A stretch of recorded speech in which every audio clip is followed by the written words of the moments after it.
Hello, good morning everyone, welcome back to my another blog. আপনারা সবাই কেমন আছেন? আশা করছি সবাই অনেক বেশি ভালো আছেন এবং সুস্থ আছেন। আমিও ভালো আছি, তবে আমি একটু টায়ার্ড আছি। আসলে গতকালকে রাতে আমি পড়াশোনা করে ঘুমাতে ঘুমাতে প্রায় 3টা বেজে গিয়েছিল। তো আজকে আবার সকাল 6টার দিকে ঘুম থেকে উঠে গিয়েছি, ঘুম থেকে উঠে পড়তে বসে গিয়েছি। মানে আমি যে ঘুমিয়েছি সেটা মনেই হচ্ছে না, আরও বেশি টায়ার্ড লাগছে। তো পড়তে পড়তে হচ্ছে আবার বইয়ের উপরে পড়েও গিয়েছিলাম, ক্যামেরা অন করি, একটু সময়ের জন্য ঘুমিয়ে গিয়েছিলাম। তো যাই হোক, এভাবে করলে তো আর চলবে না। তো অ্যাকচুয়ালি যেহেতু আমার পরীক্ষা চলছে, আগামীকাল পরীক্ষা, যেহেতু আমার ব্লগটা একটু পরেই আসবে তো আপনারা বুঝে নিয়েন। তো আগামীকাল যেহেতু পরীক্ষা, তো সেজন্য হচ্ছে আগের দিন রাতে হচ্ছে আগের দিনটা খুব ভালো করে পড়ার চেষ্টা করছি আর কি, মানে মাথায় যতটুকু ঢুকানো যায়। তো সেই মতোই হচ্ছে আবার সকাল সকাল ঘুম থেকে উঠে পড়তে বসে গিয়েছিলাম, কিন্তু টায়ার্ডনেস যাচ্ছিল না, আমার খুবই খারাপ লাগছিল। টেবিলের উপর মনে হচ্ছিল ঘুমিয়ে যায়। এইখান দিয়ে তারপর 6টা থেকে প্রায় 10টা পর্যন্ত পড়েছিলাম, আর ত্রিফ সেই টাইমে ঘুমাচ্ছিল। তো যাই হোক, ত্রিফ পরবর্তীতে ঘুম থেকে উঠেছে। আমি যখন হচ্ছে আমার বোন হচ্ছে আবার আমাকে চার পরোটা ভেজে দিয়েছিল, তখন চার পরোটা খাচ্ছিলাম, তখন উঠেছে। তো উঠে হচ্ছে ও আমার পায়ের কিনারে কান্না করছে, চিৎকার করছে অযথাই। মানে আমি ওকে বলছিলাম কুলে আসার জন্য, কিন্তু সে কুলে আসছে না আর কি। তো যাই হোক, এই আর কি, এই হচ্ছে অবস্থা ওর। তো এখান দিয়ে হচ্ছে আবার সাত্বিকা বলছিল যে আজকে সকালে কিছুই খেতে ইচ্ছে করছে না, ওর পরোটাও খেতে ইচ্ছে করছে না। তো ও পাপাকে বলছিল যে বাইরে থেকে সিঙ্গারা বা সমোচা এনে দিতে। তো পাপা যেহেতু প্রতিদিন সকাল এবং বিকাল দুইটা টাইমে রেগুলারই বের হয় সকালবেলা আড্ডা দিতে, তো সেরকমই হচ্ছে পাপা বের হয়েছিল। আর তারপর হচ্ছে প্রথমে সিঙ্গারা সমোচা আমাদের পাড়ার সামনে যে হাফসা রেস্টুরেন্ট আছে ওখান থেকে কিনে বাসায় দিয়ে গিয়েছিল। গেটের সামনে এসে কলিং বেল দিয়েছিল। তো আমার বোন আর সাত্বিকা গিয়েছে এগুলো আনতে। তো সাত্বিকার সাথে সাথে আসলে ত্রিভুব নেমেই গিয়েছিল, ওকে নেয়নি। তো পরে হচ্ছে ও প্যাকেটটা এনে হচ্ছে ওর মাকে দিচ্ছিল, এই আর কি। আর সাত্বিকা আমাকেও খেতে দিল। এক চুমুক চা খাবেন আর এক কামড় সমোচা খাবেন, খেয়ে দেখবেন কেমন লাগে। আপনি যে খুব বেশি খাদ্য বিশারদ, এই জন্যই আপনার ওয়েট এত বেশি। সমোচার অ্যাডভার্টাইজমেন্ট। হোটেলের নামটা বলে দাও। বলবা হাফসা। প্রমোশন দিব।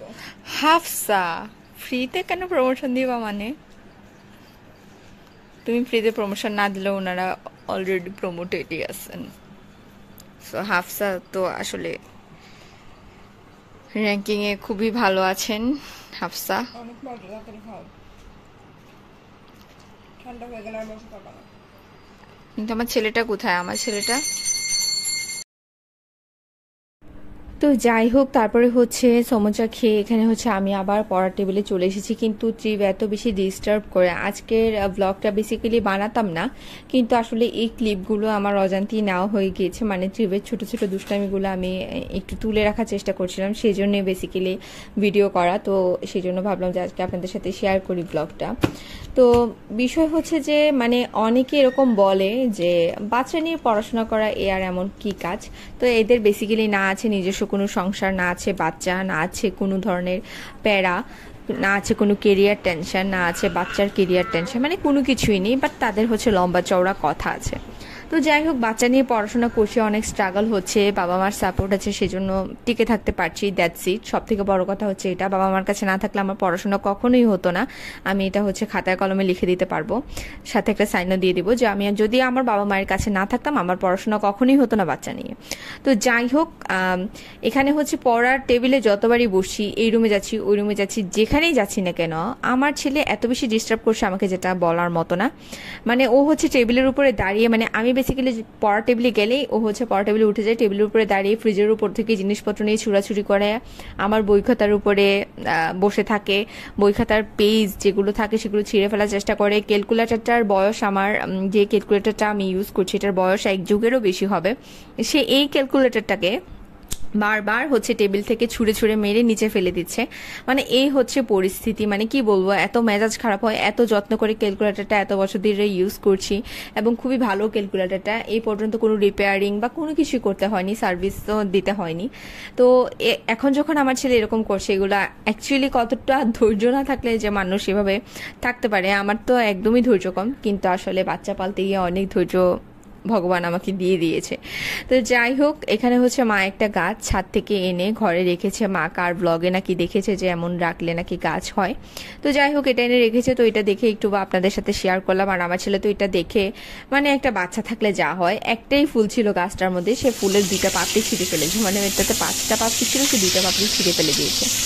তো এভাবেই দিনকাল যাচ্ছে। যতই পড়ার চেষ্টা করছি, যতই কনসেন্ট্রেশন দেওয়ার চেষ্টা করছি, আমার ছেলে হচ্ছে এগুলো করেই যাচ্ছে। তো এখান দিয়ে হচ্ছে আবার কেরিয়ার, এরপর হচ্ছে আপনাদের মনে করেন যেমনটা থাকে অ্যাকচুয়ালি মানুষের লাইফে অনেক ধরনের টেনশন থাকে, সব কিছু মানে মিলিয়ে আমার ব্রেন একদম ছালাফালা, ব্রেনের ভিতরটা ব্ল্যাঙ্ক হয়ে যাচ্ছে। এবং এগুলোর মধ্যে দিয়েও আমি পড়াশোনা করার ট্রাই করছি। ইভেন আমার এমনও হয় যে আমি এক্সাম হলে বসে পরীক্ষা দিতে দিতে হচ্ছে আমি অন্যমনস্ক হয়ে আমি অন্য কথা চিন্তা করছি। তো যাই হোক, হ্যাঁ ভাই, বাচ্চা নিয়ে পড়াশোনা করা খুব ইজি, আপনাদের সাথে আমি একমত। আপনাদের বাচ্চা নেই এবং আপনারা সেভাবে পড়াশোনা করার পরও আপনারা সাকসেস হতে পারছেন না। তো যাই হোক, আর কিছু বলার নেই। আমার জন্য সহজ, আপনাদের নেই, তারপর আপনাদের জন্য কঠিন। তো এই করে করে হচ্ছে সন্ধ্যা হয়ে গিয়েছে, পড়াশোনা করছিলাম সন্ধ্যা বিকাল পর্যন্ত করেছিলাম। তারপর একটু রেস্ট নিলাম, যেহেতু একটু না ঘুমালে আসলে, যেহেতু ঘুমাইনি আগের দিন রাতেও কম ঘুম হয়েছে, তো অ্যাকচুয়ালি ব্রেনটারও একটু রেস্টের প্রয়োজন আছে। শুধু তো ইনপুট করলে হবে না, সেটাতেও সেট হতে হবে এবং পরবর্তীতে আউটপুট করার জন্য একটু ব্রেনটাকেও রেস্ট করতে হবে। তো যাই হোক, এই আর কি। তো এই যে এখানে একান্ততার জন্য পাঠানোর জন্য যে মোরব্বাগুলো করেছিলাম, এগুলোকে ভালো করে জাল দিয়ে হচ্ছে একেবারে ভালো করে প্রিপেয়ার করে রেখেছিলাম। তারপর হচ্ছে ভালো করে ঠান্ডা হয়ে যাওয়ার জন্য ওয়েট করলাম সারাটা দিন। এটাকে 2 থেকে 3 বারের মতো জাল করেছি, যেন কোনো ধরনের পানি বের হয়ে না যায় এটা থেকে। মানে পানি বেরিয়েছে, বাট সেটাকে হচ্ছে জাল দিয়ে দিয়ে বারবার করে হচ্ছে শুকিয়ে নিয়েছি। আর এখানে হচ্ছে একটা বক্সে করে হচ্ছে মোরবাগুলো এখন হচ্ছে ঢুকিয়ে রেখে দেবো ফ্রিজে, যেন নষ্ট না হয়ে যায়, কারণ পিসিমুনি যেতে যেতে আরও বেশ অনেক দিন বাকি। তো যাই হোক, এখানে 1-2টা করে হচ্ছে আমি আমের মোরব্বাগুলোকে নিয়ে নিচ্ছি। আর হালকা কিছু শিরা ছিল এটার মধ্যে, তো সবগুলো মোরব্বা মানে আমগুলো বক্সে নিয়ে নেওয়ার পর উপর থেকে হচ্ছে পরবর্তীতে আমি শিরাটা দিয়ে দিব।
তো যাই হোক, আমি মোরব্বাগুলোকে ঢুকিয়ে নিলাম। এবার হচ্ছে উপর থেকে শিরাগুলো দিয়ে দিচ্ছি, আর এভাবে করে হচ্ছে প্যাক করে দেবো। শিরাটা হচ্ছে অনেকে একেবারে শুকিয়ে ফেলে, পিসুমনিও বলছিল যে শিরাটা যেন শুকিয়ে ফেলি, কিন্তু মানে বেশি শুকানোর কারণে একটা আসলে মোরব্বা একটা ভেঙেও গিয়েছে।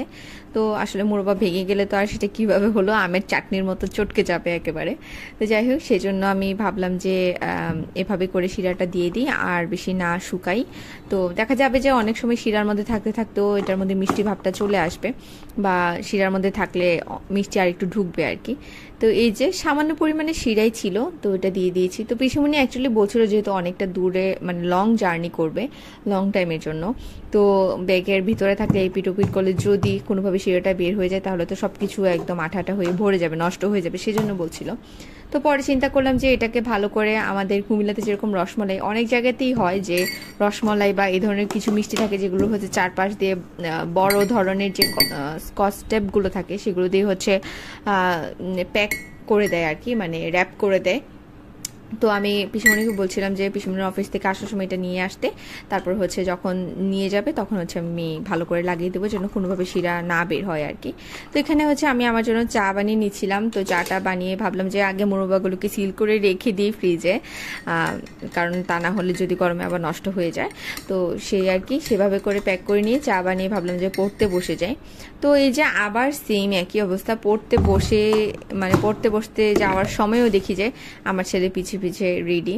ওকে ভাত দিলে ভাত খায় না, ও হচ্ছে আমি বিস্কিট নিলাম, অবশ্য বিস্কিটও শেষ, এখানে পাপা আগে থেকে বিস্কিট টিস্কিট সবকিছু এনে রেখেছে। তো আগের 2টা ভাঙাচোরা বিস্কিট ছিল, আমি হচ্ছে সেগুলো নিয়ে নিয়েছি। মানে জিনিসপত্র নষ্ট করতে আমার খুবই খারাপ লাগে, আর এরকম হয়ে মানে আমার এটা কোনো ব্যাপার না, ভাঙাচোরা বিস্কিট আমি খেতে পারি। মানে অনেকের আবার প্রেস্টিজ আছে যে ভাঙা খাবো না, তেরা বেঁকা খাওয়া যাবে না, আমার সেরকমটা নেই। আমাকে যা দেওয়া হয় আমি তাই খেতে পারি।